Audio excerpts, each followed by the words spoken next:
Very well, now we continue with more stories coming your way, and Joram here is going to take us through what actually you do not know that is happening at this particular point in the country. Well, and a lot is coming in from the world of fishing, by the way. And speaking of, even before we even go into that particular one, MPs are concerned of the mere fact that the fishing industry here is regulated, but the regulations are favoring the investors, the foreign investors, than the local stakeholders in the industry here in Uganda. Speak of the local fishermen are not benefiting from this particular one. And a case in point is licensing. Okay. And when you look at the mere fact that most of the MPs here feel that the fishing needs to be more of an inclusive of the Ugandan locals, because most of them are facing a challenge. It was actually a time when the MPs actually threw in the government said the UPDF to actually regulate or to enforce strict rules on the fishermen at the different showers there. So this clearly shows you how most of the MPs are out there saying that the government should not only look at foreign investors alone, because these foreign investors, we as the Ugandans, it is very difficult for us to go and carry on with the fishing if at all it was in, let's say, a country like China. That is a very clear example that they actually use. Now, the members of parliament who border water bodies have raised concerns over government not giving local business people licenses to fish at the water bodies. Members say that the licenses are only given to the foreign companies, and they believe this is a very huge concern that the government has to address. Let's have the details.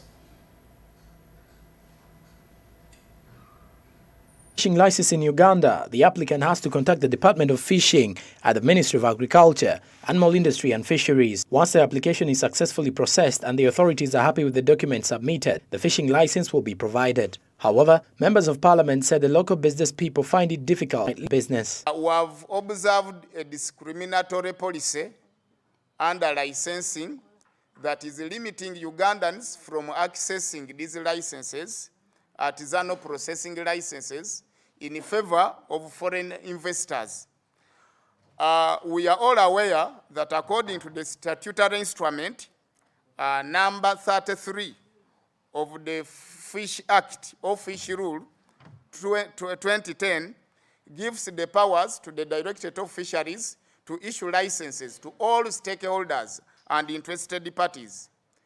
However, we are all aware that according to Rule 12 of the Fish Act, Rule 13 and 18, Rule 12 limits all parties, all stakeholders to get involved in the fisheries activities without licenses. And we are all aware that according to Rule 13, it gives rights to any stakeholder, any interested party to apply for these licenses. And Rule 18 explains about the issuance of the movement permits that grants authority to all stakeholders to move with their goods from one place to another regarding fisheries. It comes now with a scenario that it is time for issuing licenses. The dates have expired, but licenses have been issued to foreigners more than our people. This is telling us that maybe the government is having an agenda that is trying to push the locals out of the fishing business. And this is going to create a lot of monopoly, where even I don't assume that any Ugandan can go to China or any foreign country and be given an opportunity, the way foreigners are given the opportunity here in our country. This comes at a time when many of the local companies have paid for the licenses and are only waiting for approval from the Ministry of Agriculture, Animal Industries and Fisheries, but they have not yet got it. And the mere fact that foreign companies are fishing, this means they are operating with licenses. Very many Ugandans, since they are law-abiding, went ahead and applied for license renewal. And through their associations, as guided by the Directorate, they have got these recommendations to get licenses.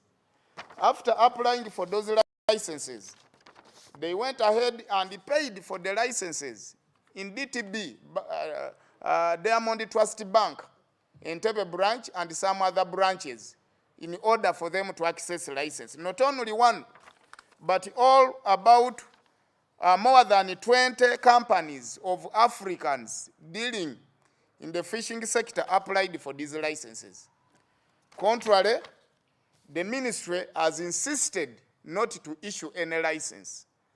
Our people wouldn't want to riot. They went ahead and reminded the directorate their responsibilities of issuing licenses to stakeholders. They wrote to them, but the response was that they should wait.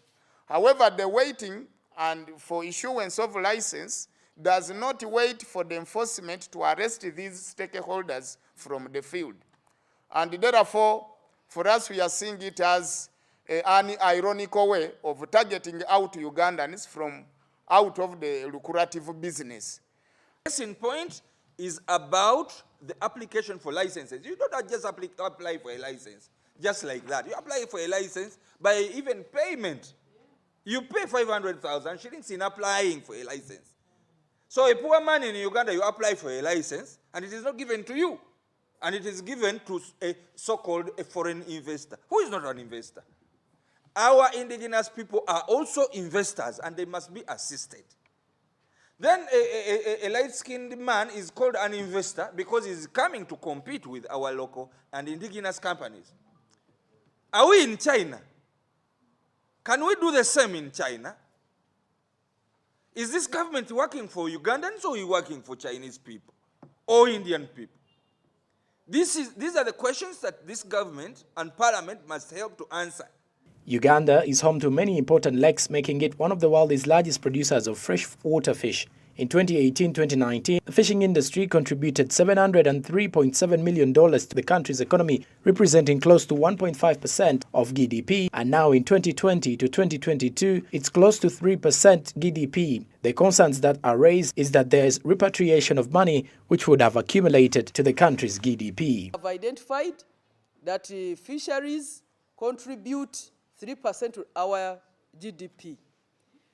Me, I feel we even get more, just because most international licensees take away much of what would contribute to our revenue. So we are not even able to realize all that. So we are looking at the issues of the indigenous people, the locals. We would like to see their contribution well stipulated. What is expected of them? We even don't expect international investors to do what the locals can do. We just want them to do what we have failed to do, and we move together. According to the situation the fishing business is facing, especially the local investors, measures have been put across to see how this industry can be improved for the locals. We are also going to take this matter to court. And this parliament must answer some of these questions, including investigations on the directors of these companies, Chuanchui, Changhung, Wanchua, Vinchua, and so on, against these other companies of ours, of our people. Ugandans should be given priority to explore their God-given potential, to become rich. Our Ugandans are very hardworking people and they want to work, if at all environment has been given to them. The environment, a favorable environment, is given to a foreign businessman.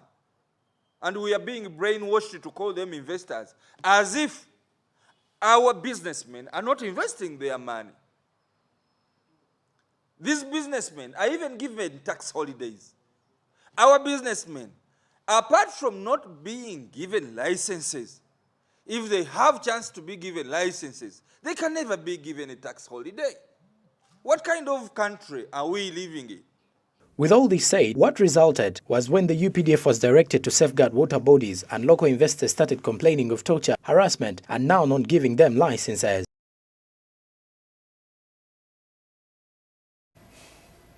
Oh, there you have it. And most of the MPs are actually throwing in their frustrations. Clearly, you've seen most of them are dominantly next to a lake or a water body. And they're showing their concerns that the local people are not actually benefiting from this particular one. For example, if you look at Honorable Tebandeke Charles, and who is actually coming in out to say that government should also make sure that these people, when it comes to licensing, because Ugandans are law-abiding, they go and apply for these licenses. But still, even when they go for the licenses, they're never put into account. And What I see here is, excuse me, when you look at what is happening, government is trying to revamp the economy. It's trying to find all means to put people on board who have got capacity to help us out revamp and our economy grows steadily.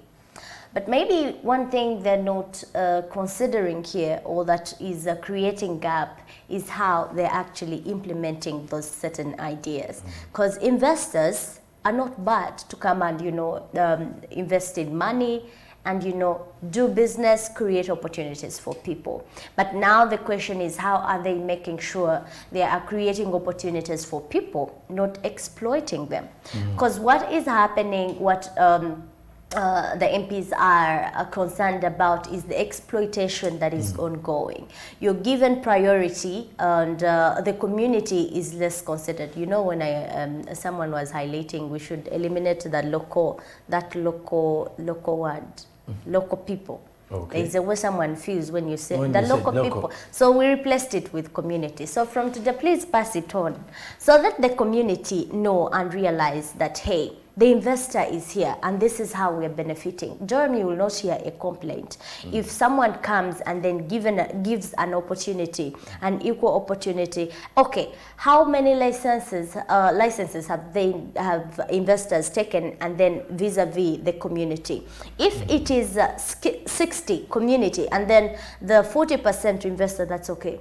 But if you're considering a 60% to the investor, and then a 40% fish, what has been realized in the country. The truth is the fish more, the nail patch, a nuni. It's called a nuni from the nail patch Mputa, which was last financial year taxed for the first time a 7% levy imposed onto that Nile patch, the fish more, because it has proved to be a very great export in the aquatic life when we are exporting fish. China is a very ready market for that. It's the largest market, I think it the goes back to consumer what, of that. the member of parliament there was highlighting that there are a lot of Chinese and also highlighting some of those names in there that I'm not sure of.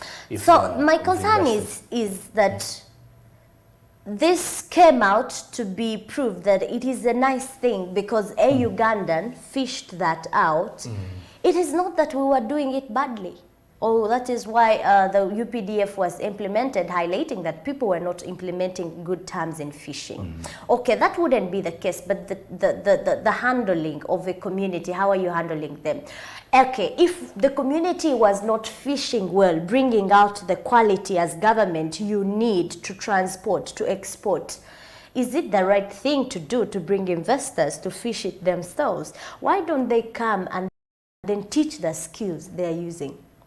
Let the investor come, give a reader a skill that this is how you fish it out, this is how you cut it out, because when you're cutting out, we don't want to lose this kind of quality, or we don't want to lose this. But not you, again, eroding me off, sweeping me off from the space I have been. No, that was a very big So concern. this is the with, concern that the is fact that happening. The UPDF was deployed heavily at most of these borders and most of these shores of the lakes and water bodies, because the reason is there was the government says that there was illegal fishing or premature fishing, which was ongoing, and the best way that the government would regulate the activities on the fishing and as well as for the fishermen in the country is to make sure that they efficiently put the UPDF there to control all the fishing activities so that they protect the water bodies. I think the protection of the water bodies is a very key point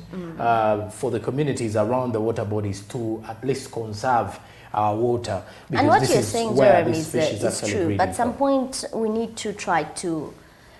We need not to think that the population does not understand what is happening. If they don't understand, make them understand. Because I believe fish No. is one of the things that has Well, I think it proven also goes to back to the actually sensitization of them understanding the best ways of fishing. I think that is what happens normally. Why the licensing comes in as well, or to actually look at it in a way that they need to know of the best way to fish, because fishing is looks very easy. Because What some is people are used to lacking? the What local- is lacking, to the local Joram, fishing is what is tools and all lacking that. is when government is making decisions, because this is a sensitive decision that needs someone's the person who has been there, their decision on that particular arrangement that is coming. How many communities have they arranged, gathered together, and then they hear from them? Yes, this is a very great investment, because if you look at just the cost of a fish bowl, just one is considered to be 450, that is Uganda shillings, 1.6 million shillings. So you're considering just one piece of a fish more, you realize there is market and we have capacity to do that. What to do is engage people, let them share ideas on how you, government, the investor, and them, they can try to work out. Other than you standing from above and dictating what they can do. You had the Minister of Agriculture the other day coming out to say you're going to register the number of fish you're going to undertake from the ground. You have to register yourself which kind of fish you're actually going to do in that particular water body, which stage. Now the water bodies have got stages according to this the new policy from governing the aquatics around that the minister was highlighting. So which is why all this license package is undercoming to be a difficult process to process again for this particular local community, or the community that is actually have been benefiting from that particular one. But I wish them the best